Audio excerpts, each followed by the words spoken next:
When I accepted the job to take care of Mr. Harold's 5 cats for 5 nights, I thought it would be a pretty easy gig. He was an odd guy, didn't talk much, and always seemed like he was lost in his own world. His house was on a quiet street in an older part of town, with that typical musty smell of things stored away for too long, you know? During the day, I fed the cats, cleaned the litter boxes, and watched some series in the living room to pass the time. I even thought about snapping a few photos of the cats to show my friends later, but strangely, none of them really wanted to be around me during the day. It was like they were just waiting for something, always prowling, watching every corner of the house. Even so, the first night passed without any issues. By the second night, it was close to midnight when one of the cats, the one with piercing green eyes that was kind of creepy, started scratching one of the living room walls, non-stop. I thought it was odd and tried to pull him away, but he kept coming back, scratching the exact same spot in the middle of the wall. I tried to ignore it, but a few minutes later, the other cats started gathering around him, like they were all drawn to something. All 5 of them were there, scratching and letting out these low, almost eerie meows, all focused on that one spot. It was starting to seriously freak me out because it seemed like they were trying to show me something. The sound of their claws against the wall and that strange chorus of meows made the whole room feel heavy, almost suffocating. On the third night, I was already on edge. The cat's behavior was getting weirder and weirder, and the silence in the house just made everything worse. I tried distracting myself with my phone, but soon enough, they started again, returning to the same wall. This time, I walked over and pressed my hands against the surface. That's when I felt it give a little, like the wall was hollow in some spots. I froze for a second, trying to wrap my head around it, and then I decided to push harder. When I did, the wall gave way a bit, revealing a hidden cavity. Inside, I saw some old papers, and as I pulled one out, I realized they were photos of girls about my age. My heart started racing instantly, and what I thought was just strange cat behavior started to feel like a warning. After that discovery, I couldn't relax anymore. I went back to the bedroom and stayed there, tense, with my mind spinning in all directions.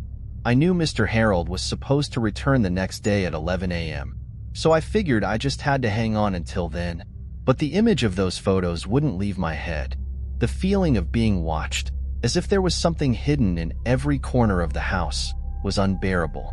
I tried to sleep, but every little noise made me jump. Exhausted, I stayed up, counting down the hours, just waiting for this whole thing to be over. Around 3 in the morning, just as I was finally starting to drift off, I heard the sound of a car pulling up outside. My heart nearly stopped. Mr. Harold had been clear that he wouldn't be back until 11 a.m. So why was he showing up so early, in the dead of night? I got up slowly and crept over to the living room window, trying to peek without being seen. There he was, stepping out of the car, with this dark look on his face and a hurried vibe that I hadn't seen in him before. It made no sense for him to appear out of nowhere like this, without any warning. Instantly, that feeling of dread intensified, and my whole body went on high alert. Something was seriously wrong, and I was caught right in the middle of it, clueless about what to do. I hid behind the bedroom door, trying to breathe as quietly as possible and figure out a way to get out of that house without him noticing. I thought about confronting him about the photos, but what if he reacted badly? Just the thought sent me into a panic. I stayed there, listening to his footsteps around the house. He was moving slowly, almost as if he was trying not to make any noise, which only made everything more terrifying. With each step he took, I felt the weight of the situation pressing on my chest, making it hard to think straight. While I was hiding in the bedroom, I noticed that all the cats were gathered around the door, staring right at me. It was like they knew exactly what was happening and wanted to warn me. The silence was so intense I could hear my own breathing. Suddenly, I heard Mr. Harold's footsteps stop right outside the bedroom. My heart was racing, and my palms were clammy with fear. He didn't open the door, but he stayed there for a while, like he was listening. I had no idea what he was doing, but the feeling that he knew I was there was beyond terrifying. After what felt like forever, he finally walked away, and I heard his footsteps moving back toward the living room. I took that chance to plan a quick escape. I knew I had to get out of there, but any wrong move could alert him and make things even worse. I waited until I was sure he was far enough away, then quietly opened the bedroom door. I started walking slowly toward the exit, passing by the living room and doing my best not to make a sound. The cats were there, sitting next to the wall they'd been scratching earlier, all watching me in complete silence. Just as I was almost at the front door, I heard footsteps again and realized Mr. Harold was heading back to the living room. My mind was racing, and I knew this was my only chance to get out. I turned the doorknob and opened the door just enough to slip outside, but before I could move, he stopped and looked straight at me. The shock on his face was brief, but it quickly turned into an expression I couldn't read. I was so close to the exit, but I felt like any movement could trigger an unpredictable reaction from him. He just stood there, staring at me, as if he was waiting for something. The silence between us was unbearable, and I couldn't tear my eyes away. I felt a rush of fear and adrenaline, and in that moment, I decided I couldn't hesitate any longer. Without thinking twice, I stepped outside and, with all the strength I had left, shut the door behind me and ran to my car. I didn't look back. I got in, started the engine with shaking hands, and felt my heart pounding as I finally drove away from that house. When I got home, I just sat in my car for a few minutes, trying to process everything. That hidden cavity in the wall, the photos of those girls, Mr. Harold's unexpected return in the middle of the night, it all felt surreal. And the cats, like they'd been trying to warn me the whole time, kept replaying in my mind. During those hours, the fear of being watched and trapped in a place with someone who clearly had dark secrets was beyond terrifying. No matter how much I try to rationalize it, nothing about that night makes sense. I can't shake the feeling that he knew I had discovered something behind that wall. Since then, I keep wondering, had those cats witnessed something terrible in that house before? Do animals somehow have a way to protect us? I don't know. But what I do know is that those cats saved my life that night.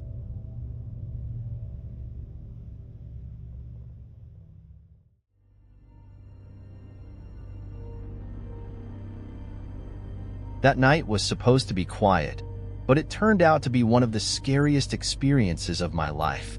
My cousin, Amanda, had taken a weekend job looking after an old lady's house while she was out of town. The lady needed someone to watch her dog, and Amanda invited me along for company. The house was a bit isolated, surrounded by a few trees, and had that heavy silence that only really remote places have. We spent the evening watching movies, chatting, just thinking it'd be a chill weekend.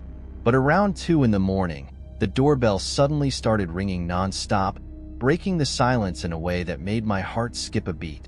At first, we thought someone had the wrong address, but the way they kept ringing the doorbell made us uneasy. Amanda got up to peek out the window, but immediately backed away in fear. Instead of stopping, the sound grew more intense, like whoever was out there was desperate to make us open the door. We tried to ignore it, hoping they'd leave, but then the noise changed. It wasn't just the doorbell anymore. We heard pounding on the windows and doors, getting louder, like they were testing each entrance to find a way in. That's when we decided to lock ourselves in the bedroom. Amanda quickly dialed 911, whispering into the phone about someone trying to break in. While we waited for a response, the dog outside started barking furiously. It wasn't just an alert bark. It was desperate, like he was seeing something or someone too close. My heart was racing, and I could see Amanda was as freaked out as I was. We tried to stay calm, but each time the dog barked, the tension only built. It was like we were sitting ducks, and all we could do was hope that help would arrive soon. Not long after, we heard the sound of glass shattering. Panic shot through us immediately. We just looked at each other, knowing someone had managed to break one of the windows. What had been just a threat outside was now inside the house. We sat there in complete silence, straining to hear every little sound, but all I could really hear was my own heavy breathing. The footsteps started echoing down the hallway, like someone was walking through the house. slowly making their way toward the room we were in. Each step felt closer, each noise more chilling. The tension was unbearable. We were huddled up against the bedroom door, listening as the footsteps got closer and closer. The dog outside was still barking, but now it sounded more distant, like he had been moved or scared off somehow. I was gripping my phone so tightly my hand hurt, just waiting for the police to show up. But then the footsteps stopped, right outside our door. We both held our breath. The door handle began to turn slowly, like someone was trying to open it calmly, without any rush, like they had all the time in the world. My heart was pounding so hard it felt like it might burst. Amanda and I clung to each other, trying not to make a single sound, praying that the door would hold. The handle kept turning, but luckily, we'd locked it. Even so, whoever was out there started pushing on the door, and each shove made the wood creak, like it was only a matter of time before it gave in. We were completely paralyzed, bracing ourselves for the worst, until, finally, we heard the faint sound of sirens in the distance. The sound of the sirens was the biggest relief. As soon as they got closer, the person outside our door seemed to stop trying to get in. The footsteps quickly retreated, and then everything went silent. We waited a few more minutes, still locked in the room, too scared to even breathe loudly. When we finally heard the voices of the officers outside, we unlocked the door and ran to the living room.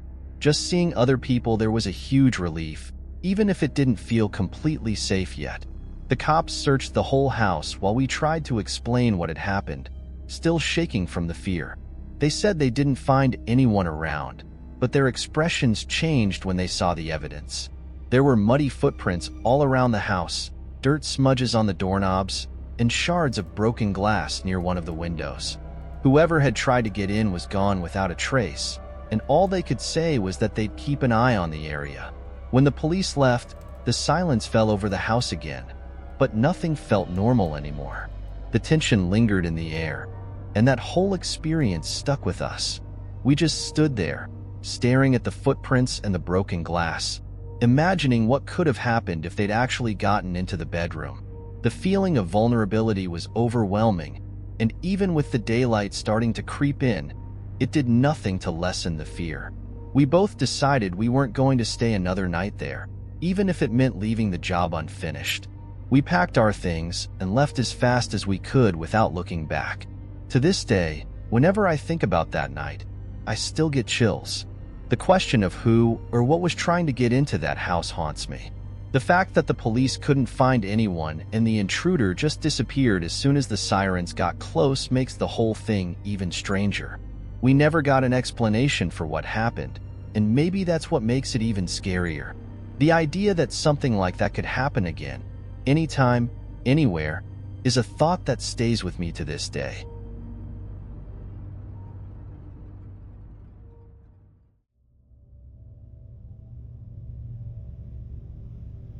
I've been working as a pet sitter for a while now, staying overnight in different houses.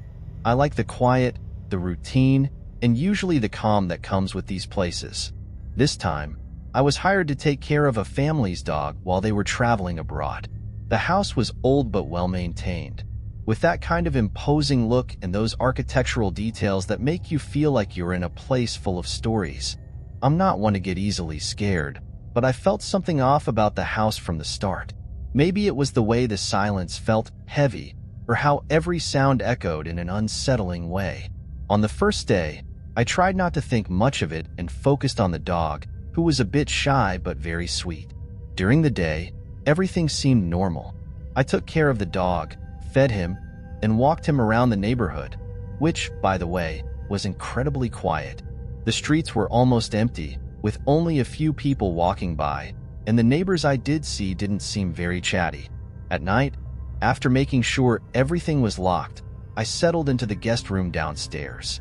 The room was nicely decorated, but had that old house vibe, like you could smell the history in the wood. Everything was silent, so I got ready for bed. But in the middle of the night, I woke up to a noise coming from upstairs. It was footsteps, light, rhythmic, like someone was slowly walking. I got up and tried to listen more closely, but as soon as I got near the stairs, the sound stopped. The next morning, I convinced myself it was probably just the house settling. Old houses make noises like that sometimes. The wood creaks, and maybe I was just a bit jumpy being alone there. Still, when I went to check on the dog, he was acting strange, different from the day before. He was curled up in a corner of the kitchen, with this wide-eyed look like he was on high alert. I got a little worried because he was such a calm dog, and it was clear something had spooked him. I spent some time there, trying to calm him down and see if he'd respond to anything, but he just stayed in that spot for a long time. Later, while I was making dinner, the dog stayed glued to my side, following my every move, which wasn't his usual behavior.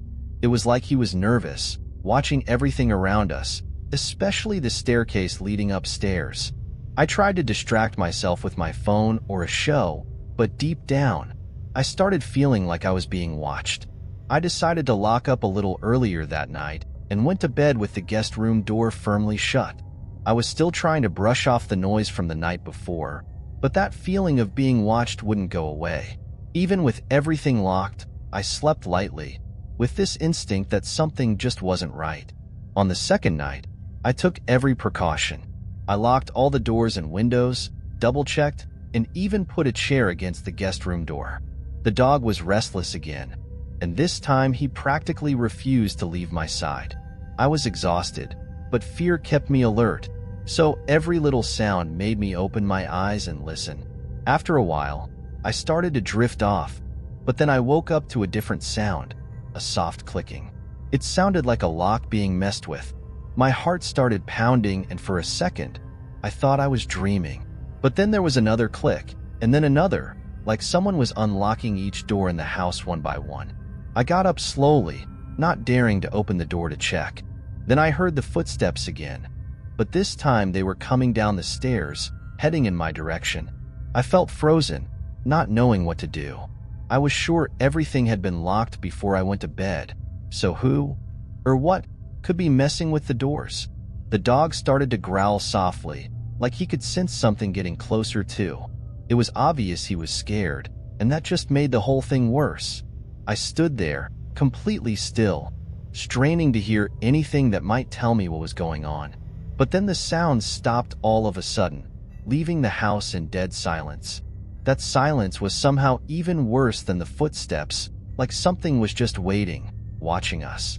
At that moment, I decided I wasn't staying another minute in that house.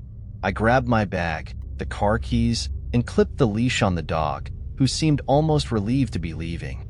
When we stepped out of the room, I noticed the front door was unlocked, even though I checked it multiple times before going to bed. That sent a chill down my spine.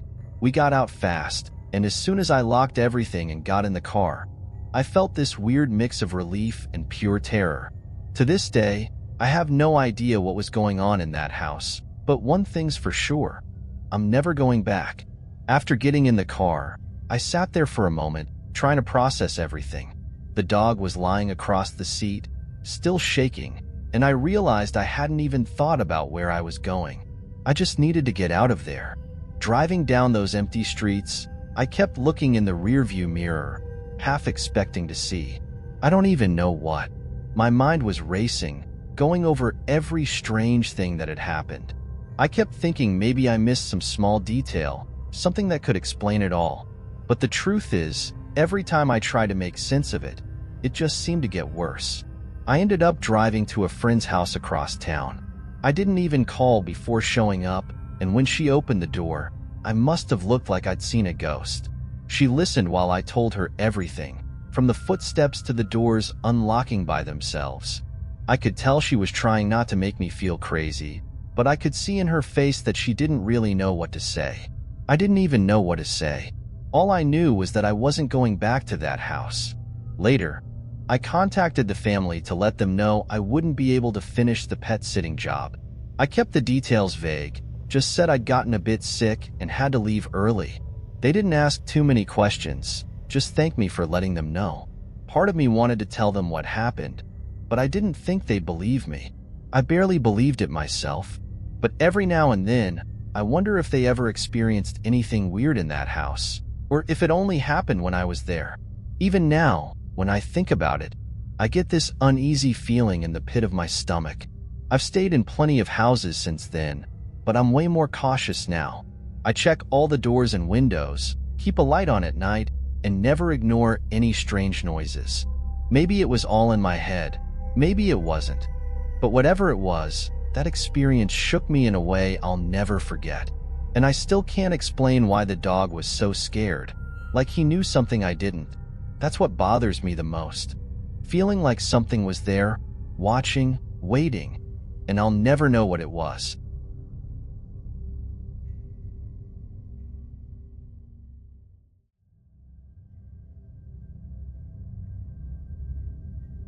Ever since I got out of the military, I've been trying to stay busy and make some extra cash here and there.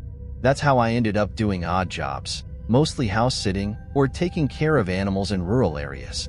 So, when this gig popped up to watch over a dog at a countryside house, I didn't think twice. The owner, who seemed like a pretty laid-back guy, gave me one specific instruction before leaving: keep the dog inside at night. He doesn't like being outside after dark. I thought it was a bit strange, but didn't question it.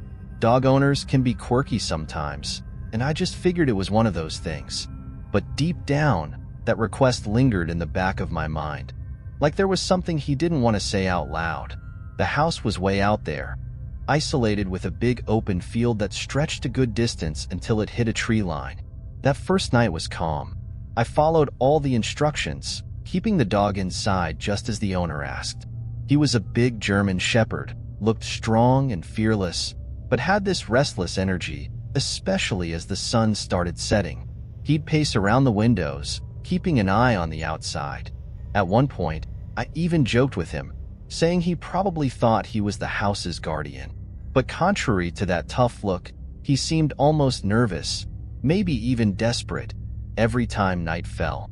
The second night, feeling a bit more comfortable, I started questioning whether I really needed to keep the dog inside. I thought maybe the owner was just being overly cautious, and that the dog was just too used to the cozy indoor life. So, after feeding him and taking him for a walk around the field, I decided to leave him outside for a bit. I figured he'd enjoy the fresh air, sniff around, maybe even patrol the property on his own. But as soon as I closed the door, I noticed something odd. The dog stayed on the porch, staring at me with a look I swear seemed worried.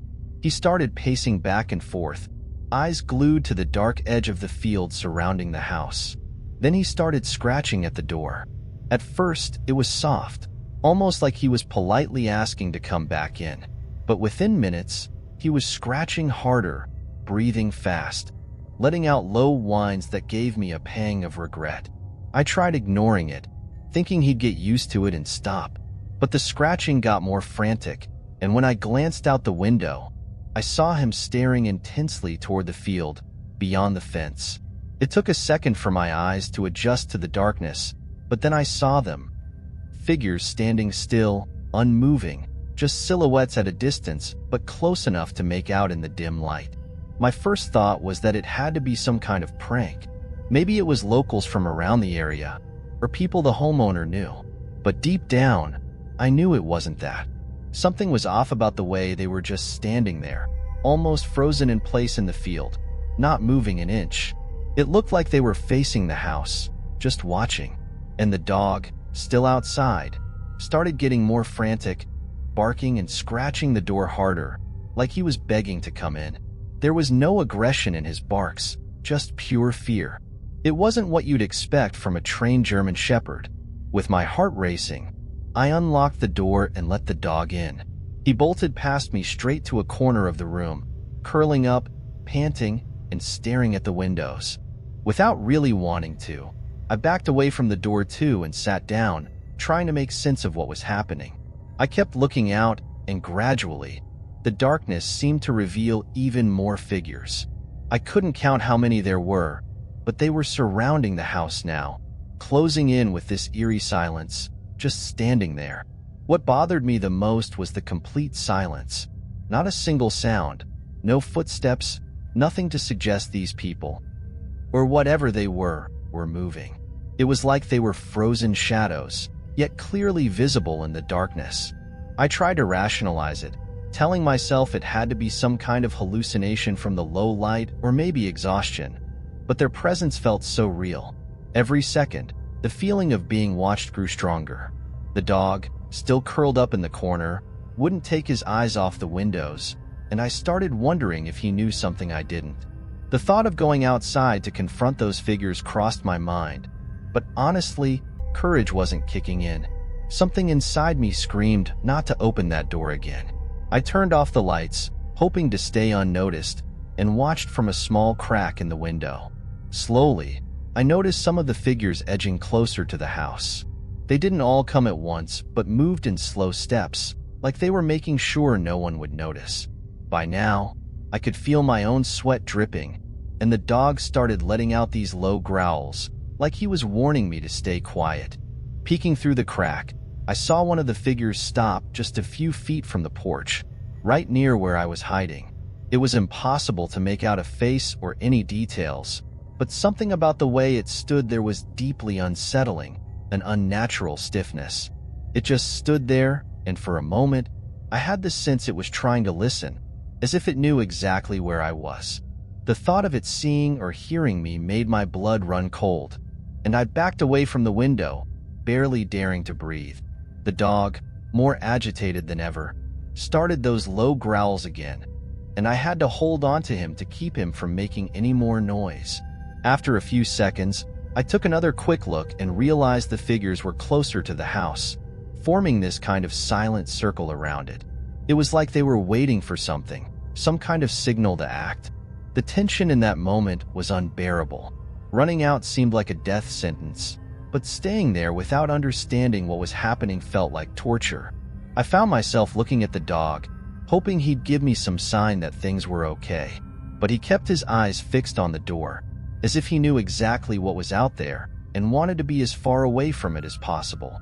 On impulse, I grabbed my phone to try calling someone, but of course, there was no signal.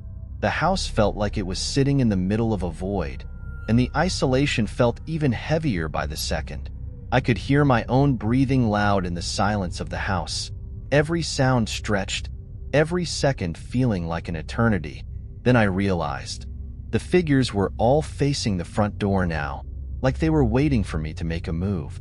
After what felt like forever, they all took a synchronized step back, like they'd heard some silent command. They stayed there, still watching, but the increased distance gave me a small bit of relief, though I couldn't explain why. Within seconds, one by one, they turned and started to disappear into the darkness, heading back into the field. The last one vanished beyond the horizon, and the dog finally stopped barking, though he kept pacing as if double-checking that the danger was gone. The next morning, when the owner returned, I told him everything. He just nodded like it was normal and said, "Always keep the dog inside at night." I haven't taken a job there since. Even now, years later, the memory of those figures haunts me. I never found out what really happened, but I learned one thing. If a dog doesn't want to be outside, trust it.